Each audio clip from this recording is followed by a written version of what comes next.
Every home begins with a question. What do the people living here truly want? But this home began with several questions that seemed to pull in different directions. The house became a negotiation.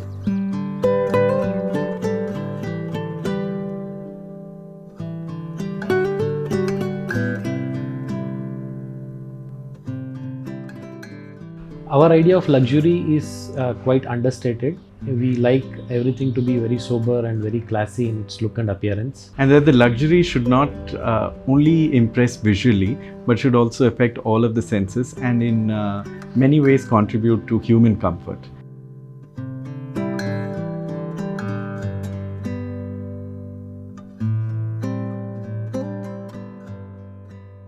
Hi, this is Vinay Mavinikere, Principal Architect.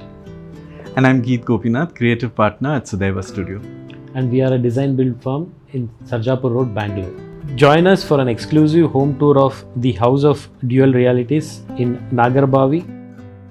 To watch premium videos and access PDF ebooks with house plans, log on to buildofy.com. The link is mentioned in the description below. The project is located in the southwest of Bangalore. The plot size is 40 feet by 60 feet and it's a west facing property. And the total built up area of this project is 7,500 square feet. The concept of this project actually evolved from three aspects. The primary aspect is the multiple conversation what we had with the client in the early stage of the project. Yeah, so one of the things that we noticed after we spoke to them about the need for extroversion versus a very private sanctuary-like feeling, which a very introverted house. So the second one was about the way in which they interact with guests, their social requirements. These initial set of contradictions or dualities is what led us to the name of the house called the House of Dual Realities. And the third point is the context itself, because compared to the front road what we have to the rear side road, there was almost a 30 feet difference. So invariably we had to create some sort of retaining wall so that we have our own privacy. So as soon as you enter, we have given a car park space here in the entrance, and you take couple of steps, you enter the main door here, and this is a formal living space.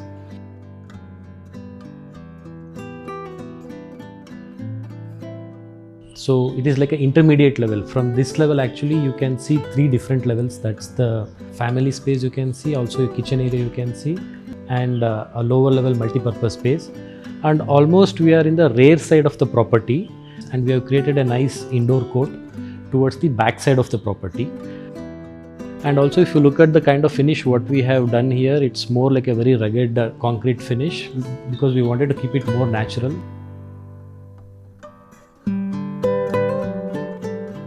We created a nice interesting metal staircase. The reason is we wanted to keep visual elements very light in this space, and that's like a 12 mm thick metal plate folded, and on top of that we have used like 20 mm natural teak wood.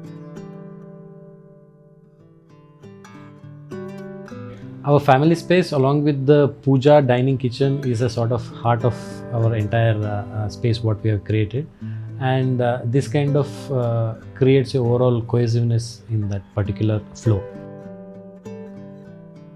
Obviously marble is a very luxury material, but the way we use it is what makes it even more better, because we have used it in a very subtle way. It's like a creamish white marble what we have used in major part of family space, dining, kitchen, and wet kitchen and all those areas. And in the kitchen, which is a very quiet kitchen visually, we've used a wall of marble which acts as an accent. So the transition of very shining marble, which is very subtle in its nature, and the ruggedness. So play of this materiality will add a lot of value for the interior space. We came up with the idea of why don't we do the entire puja space with using the wood. Is whether we should make it completely traditional looking puja, or should we make it fully completely contemporary looking puja. That's when we thought we'll mix both together, and that's where these louvers and these motifs which is inspired by the Hoysala temple, So this is actually a hand carved thing which we got it done through one of our sculptor who continuously do for our projects. This entire space actually we have gone with the crema bella marble, which is very light in its color. Same thing we have continued inside the puja as well. And also inside, if you look at, we have used onyx marble. Again, it's like very whitish in its tone.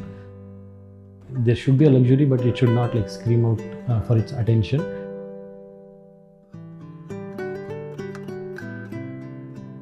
And there is a large open space which will lead to our informal living space or a family space which will come here, and this family space will open up towards the outdoor family space which we have created.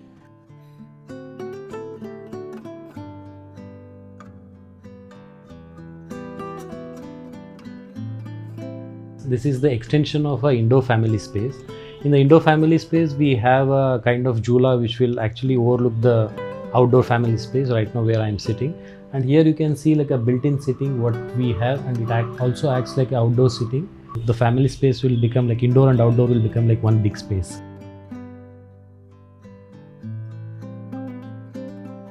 So most of the facade we have kept it blank because we didn't wanted the west light to seep in through the house.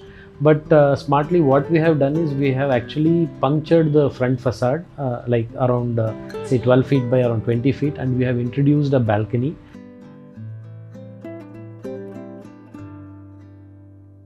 Take this staircase which leads up to the second floor. In the northeast corner we have a son's bedroom which is attached with a toilet and a separate wardrobe area. In southeast we have a daughter's bedroom which is connected with a separate wardrobe and a toilet area.